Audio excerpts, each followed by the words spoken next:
سلامونه وخت مو په خیر د اجمل شاه فیسبوک باندې او یوټیوب چینل ته ښه راغلاست.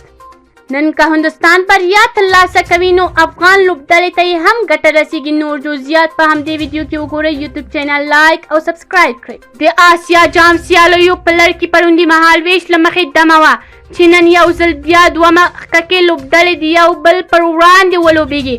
ټاکل شوی چې نن سې شنبې روانې سپتمبر میاشت په 6مه نیټه د افغانستان په وخت 6:30 بجې د آسیا جام سیالیو په لړ کې سریلانکا لوبډلې د هندوستان په وړاندې د سیالۍ ډګر ته راځي. دواړه د کرکټ په دنیا کې پیاوړې لوبډلې دي. دغو دواړو لوبډلو پرون د نن سیالۍ لپاره تمرینات هم ترسره کړي او سیالۍ به خپل ټاکلي وخت پیل شي.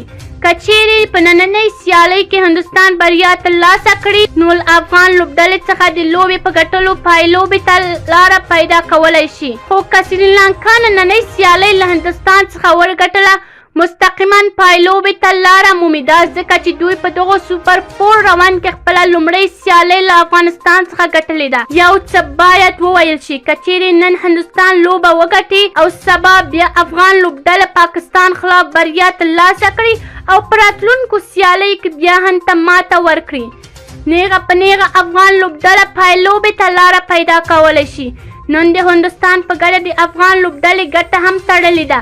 دا ځکه سریلانکا لوبه ګټي نو دوی به 2 بریاوې شي او مستقیما پایلوبې ته لاره ومومي. یاد دې وي د آسیا جام سیالیو تر اوسه 14 پړاوونه ترسره شوي دي چې اوس ځلې هندوستان 15 زره، سریلانکا او 2 ځله پاکستان د یادو سیالیو جام ګټلی دي. د کرکټ تبصره کوونکو بیا وایي چې دغه 15م پړاو کې هندوستان او پاکستان پایلوبې ته لاره پیدا کوي او پایلوبه د 8م ځل لپاره هندوستان په خپل نوم کړي. باید وویل شي چې هندوستان د آسیا جام سیالیو چمپیون لوبډله هم ده.